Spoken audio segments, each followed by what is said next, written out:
श्री राम जी ने दोनों हाथ जोड़े हुए हैं, भगवान परशुराम जी के सामने सिर झुकाया है। हे नाथ, शिव के धनुष को तोड़ने वाला कोई आपका सेवक ही है, आज्ञा करिए, मुझे आदेश दीजिए, मैं क्या करूं। ये एक सामान्य अर्थ है चौपाई का कि उन्होंने उन्हीं को नाथ कहा कि हे नाथ शंभु धनु भंजन हारा, हो ये को एक दास तुम्हारा, आए सो काहे कहिए किन मोही। लेकिन अगर दूसरे अर्थ में जाए तो दूसरा अर्थ हो गया कि महाराज हु आर यू, आप कौन है। ये धनुष शंकर जी का है, राजा जनक रखवाली कर रहे थे, तोड़ा मैंने है, आपको क्या आपत्ति है इसको तोड़ने में। पर मैं समझ गया, आप इसलिए आए क्योंकि आपके इष्टदेव का ये धनुष है और इष्टदेव के प्रति आपकी निष्ठा है। देखो, दुनिया के किसी भी कोने में यदि मंदिर तोड़ा जाए और आपको सूचना लगे तो आप दुखी होंगे कि नहीं। आपका घर तो नहीं तोड़ा गया ना, पर आपको दुख होगा कि नहीं होगा। आज रामलला का मंदिर बना और भव्यतम दिव्यतम रूप में रामलला प्रतिष्ठित हुए, आपके दिल में खुशी हुई कि नहीं हुई। आपने दीपक जलाए कि नहीं जलाए, आपको क्या मिल गया, आपको क्या मिला, आपके इष्ट देव हैं। तो परशुराम जी महाराज का भी जो क्रोधित होना है, राम जी कहते हैं मैं आपके भाव को समझ सकता हूं, आपकी जगह मैं भी होता तो मुझे भी दुख होता, क्योंकि आपके इष्ट देव भगवान शिव हैं और शिव के धनुष को किसी ने तोड़ा है तो आपका दुखी होना स्वाभाविक है। लेकिन महाराज मैं आपको बड़ी विनम्रता पूर्वक बताना चाहता हूं कि जिसने धनुष को तोड़ा है वो शंकर जी का विरोधी नहीं है, उसके भी इष्ट देव शंकर जी ही है, नाथ शंभु, उसके भी नाथ शंभु ही है। नाथ शंभु धन भंजन हारा, हो एक ऊपर, आपका तो वो एक दास है। क्योंकि विप्र प्रसादात धरणी धरो हम, विप्र प्रसादात कमला बरो हम, विप्र प्रसादात अजितो जितो हम, विप्र प्रसादात मम नाम राम। आपका तो कोई एक सेवक ही है, इसलिए आय सुखाए। आपकी क्या कहिए कि नमूई। और सुन रिसाए कहे भृगुकुल, इसलिए सुन रिसाए बोले अपनी को ही और क्रोध में भर करके उठ। अब एक तीसरा भी एक अर्थ है। श्री राम जी कहते हैं कि महाराज आपको इस बात का दुख है कि आपके नाथ शंभु हैं और आपके नाथ शंभु का ये धनुष तोड़ा गया, इसलिए आपको स्वयं भर करके बोल रहे हैं। पर मैं आपको विनम्रता पूर्वक बताना चाहता हूं, जिसने इस धनुष को तोड़ा है वो शंकर जी का भी नाथ है। जिसने इस धनुष को तोड़ा है वो शंकर जी का भी नाथ है, क्योंकि भगवान शंकर जी मेरे ही नाम को निरंतर जपते हैं। तुम पुनि राम राम दिन रात, तुम पुनि राम राम दिन राति, सादर जपहु अनंग अराति, सादर जपहु अनंग अराति। एक बार कबीर साहब जी तो उल्टे चलते थे ना। कबीर साहब जी का जब अंतिम समय आ गया, उन्हें मालूम हो गया था कि मेरा अंतिम समय अब जाना है, तो अपने शिष्यों से बोले मुझे मगहर ले चलो। मगहर के बारे में जानते कि नहीं? हाँ, बहुत से लोग जानते नहीं। हमने तो देखा रामचरितमानस के अर्थ में लिखा है मगध। मगध नहीं, मगहर एक जगह है। जैसे काशी मुक्ति दान देने में प्रसिद्ध है, ऐसे ही प्रसिद्ध है कितना भी बड़ा पुण्यात्मा हो, अगर मगहर में जाकर के मरेगा तो उसकी अधोगति होगी, नरक जाएगा, कितना भी बड़ा पुण्यात्मा। ऐसी एक नदी भी है, खाओ कर्मनाशा, कोई से हमने पूछा भैया इस चौपाई का अर्थ क्या है? कर्मनाश जल सुरसर पर ही।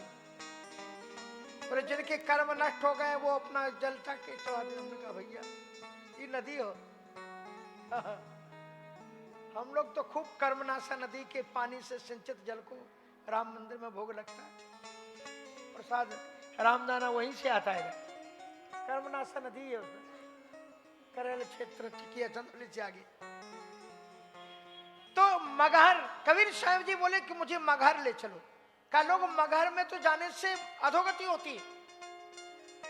तो कबीर साहब जी कहते हैं कि यदि काशी में मरने से मुक्ति की प्राप्ति होती है तो फिर राम ही कौन नहीं हो रहा?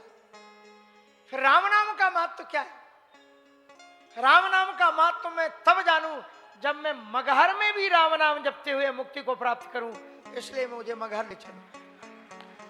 और मगहर गए, वहां राम नाम लेकर के वो प्रसिद्ध हुए।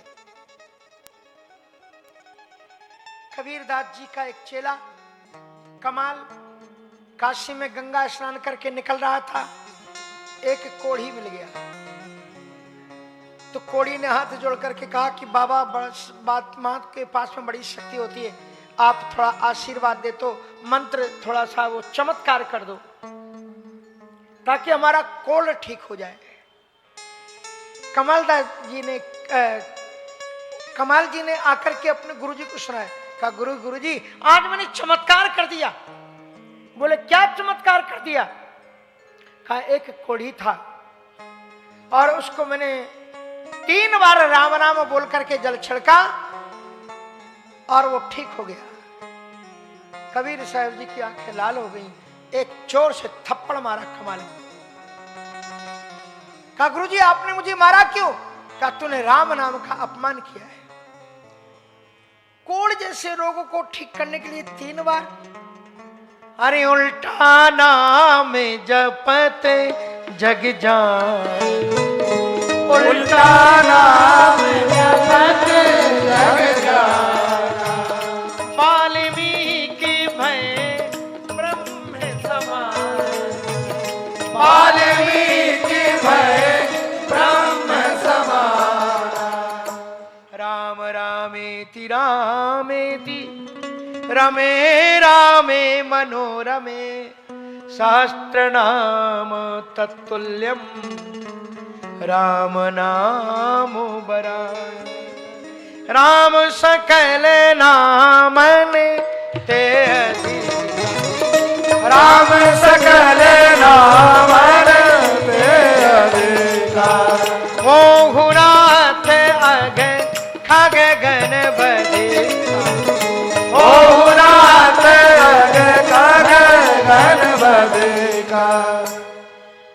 पाप रूपी पक्षियों को खत्म करने के लिए एक राम नाम ही पर्याप्त है। राम सकल नामन से अधिकार, ऐसा राम नाम है। इसलिए यहां पर राम जी ने कहा कि आप इसलिए दुखी हो रहे हो कि आपके नाथ शंकर जी का धनुष टूटा गया है, पर जिसने इस धनुष को तोड़ा है वो तुम्हारे इष्ट देव का भी इष्ट देव है। काश्याम मरण मुक्ति भगवान शंकर जी के सेवक स्वामी सखा सियपी, सेवक स्वामी सखा सियपी। शंकर जी से बड़ा राम जी का भक्त कोई है ही नहीं। इसीलिए शंकर जी आदेश देते हैं कि जो भी काशी का राजा होगा वो शिव की नगरी नहीं राम नगरी में निवास करेगा। राम नगर में किला बनाओ और जहां पर आप देखोगे रामनगर में हर एक मोहल्ले का नाम रामायण पर है। कहीं जनकपुरी, कहीं पर लंकापुरी, कहीं पर पुष्पवाटिका, और इस प्रकार से पूरी की पूरी रामनगरिया राम की बस है गंग के तीर। और वहां का राजा क्या करता है, किस चीज से प्रसिद्धि है?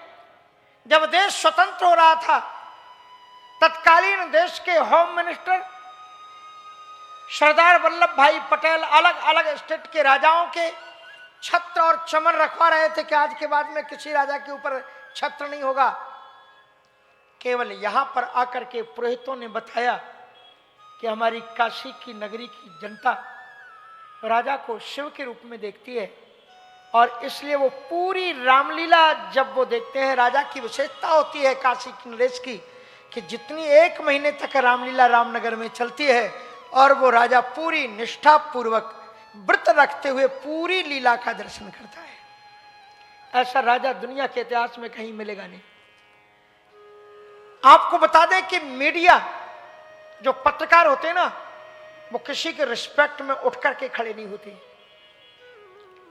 लेकिन हमने पिछली बार एक न्यूज पढ़ी थी, 2-4 वर्ष पुरानी बात है, कि अब तो राजघराने तो खत्म हो गए ना, अब तो राजकुमार है ना, लेकिन राजकुमार जब सभा में आए तो सारे पत्रकारों ने उठ करके स्वागत किया कि हमारे काशी के राजा है। ये गरिमा है, एक सभ्यता है काशी की। कुछ चीजें राम मंदिर ने भी बदली हैं। महंत जी, रामदास जी महाराज, कभी आप जाके देखना, जो जहां पर धनुष टूटने की लीला होती है रामनगर में, जो बैठने की लीलाएं हैं, एक जगह बैठने की लीलाएं, वहां पर पहले महंत लोग खड़े रहते थे, राजा तो बैठ जाते थे, लेकिन महंत लोग खड़े खड़े रामलीला का दर्शन करते थे। तब बाबा खूबदास जी ने भरी हुई सभा में राजा को डांटा था कि साधुओं को तुम आमंत्रित करते हो, ये तुम्हारे अतिथि है, और तुम बैठ करके गद्दी लगा करके लीला देख रहे हो, और ये साधु लोग खड़े होकर के लीला देखे। उसके बाद से उन्होंने दंडवत प्रणाम किया महाराज जी को, और उसके बाद उन्होंने परंपरा बनाई कि अब जो यहाँ के जिनके वहाँ पर लगते हैं, वो भी उनके बगल में, राजा के बगल में बैठ करके ही लीला को देखते हैं। ये जो परंपरा है बाबा खूबदास जी महाराज की देन है। ऐसे नहीं थे बाबा खूबदास जी महाराज, बड़े बड़े चमत्कार उन्होंने किए। तो मैं ये आपको ये बता रहा हूं कि इस प्रकार से इस काशी की अद्भुत एक छटा है। भगवान शंकर जी, राम नाम ही इसमें गूंजता है, राम नाम की महिमा है।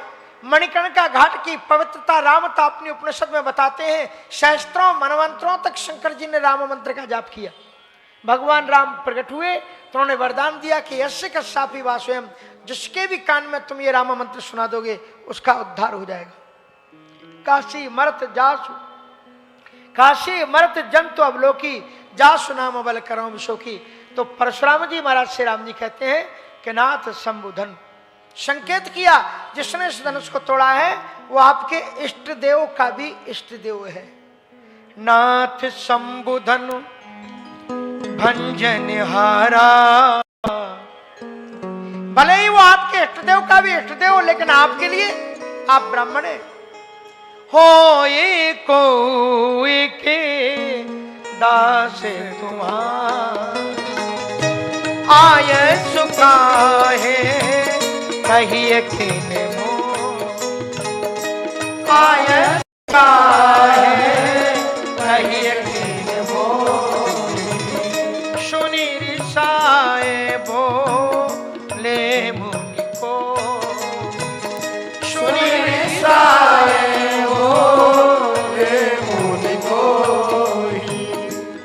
परशुराम जी महाराज से राम जी ने कहा आप आज्ञा कीजिए, आपकी क्या आज्ञा है, आप बताओ। परशुराम जी को इन 2 चौपाइयों के बाद में धनुष तोड़ने वाले को पहचान लेना चाहिए था कि नहीं? बोलो।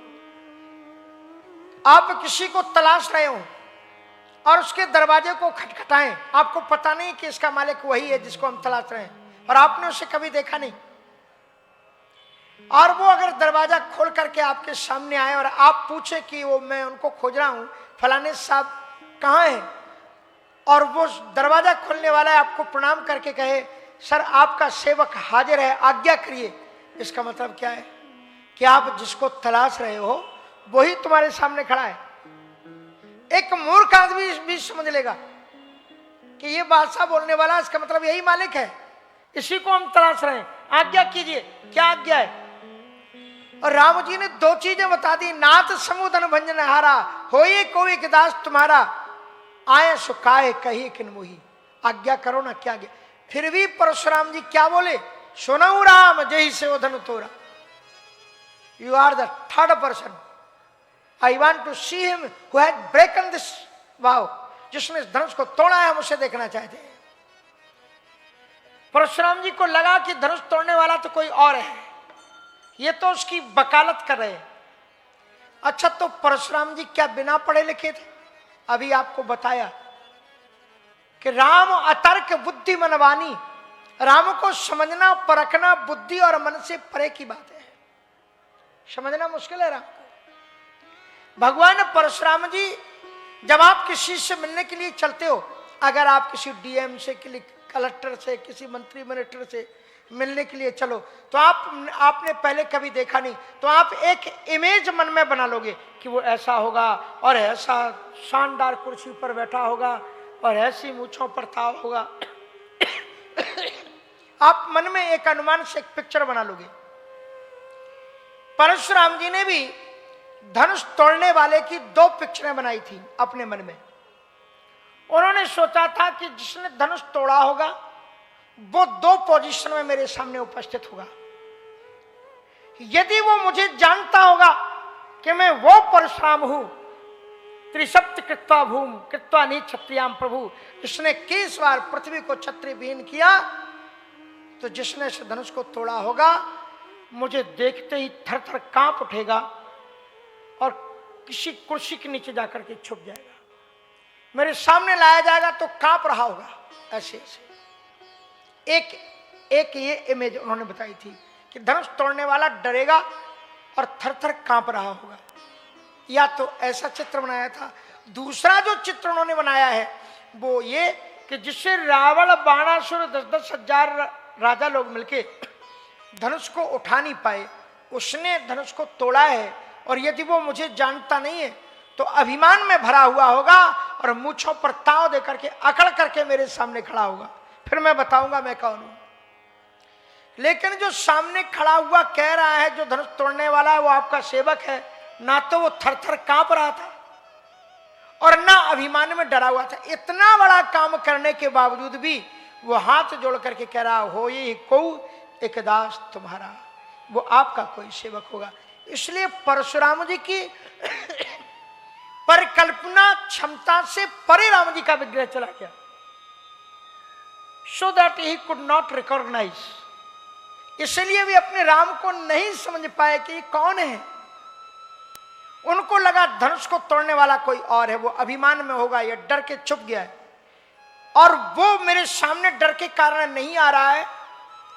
पर ये दशरथ जी मेरे परिचित हैं और मैंने अभी राम को प्यार से जरा निहार लिया तो ये सिर पर चढ़ गए, मेरे तरफ उसकी तरफ से मेरे लिए वकालत करने आ गए। शायद ये उसकी तरफ से बोलने आए, बचाने के लिए आए।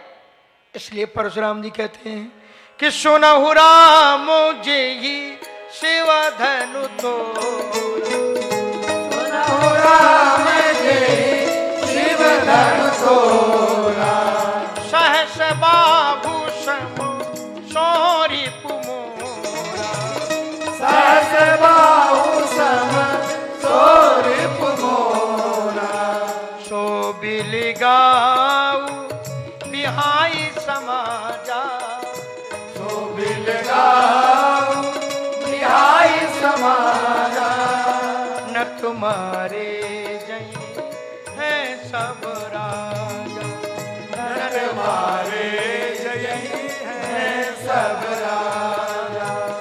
सुनो राम, हे राम कान खोल करके सुन लो, जिसने भी इस धनुष को तोड़ा है वह शस्त्राभाव के समान मेरा दुश्मन है। या तो शस्त्राभाव ने अपमान किया था मेरे पिता के गले को काट करके, और वैसा ही अपमान मेरे इष्ट देव के धनुष को खंडित करने वाले ने किया है। इसलिए सो बिलगाओ। यदि ये समाज जिंदा रहना चाहता है तो समाज को चाहिए कि उस राजा को अलग कर दे, धनुष को तोड़ने वाले को। यदि वो राजा जिसने धनुष को तोड़ा है, यदि वो चाहता है समाज जिंदा रह जाए तो वो उठ करके एक तरफ खड़ा हो जाए। और यदि ये घटनाएं एक साथ नहीं होती है रघुनंदन, तो तुम भी सुन लो, बैठे हुए सभा के लोग भी सुन ले, न तुम्हारे जय हैं सब राजा, immediately just now I will kill all the kings. जितने भी राजा यहाँ पर बैठे हुए सारे के सारे एक साथ मार दिए जाएंगे, न तुम्हारे जय हैं सब राजा। और जब इतनी बात कही तब एक अलग महापुरुष हंस उठा।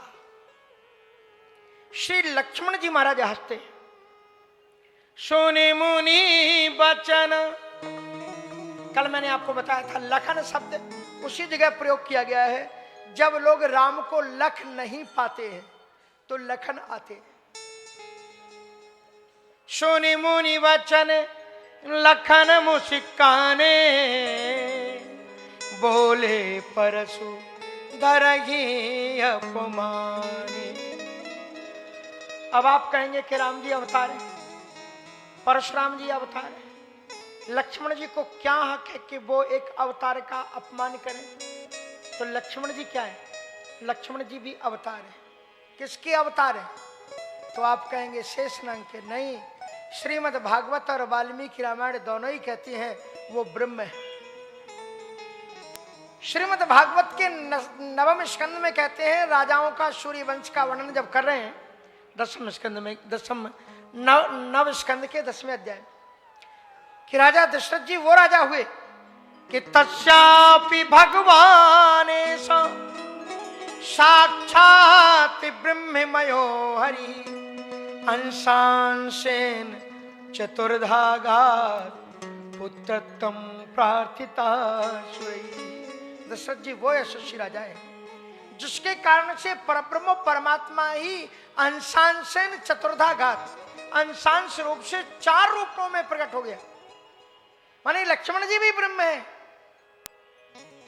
शत्रुघ्न जी भी ब्रह्म है।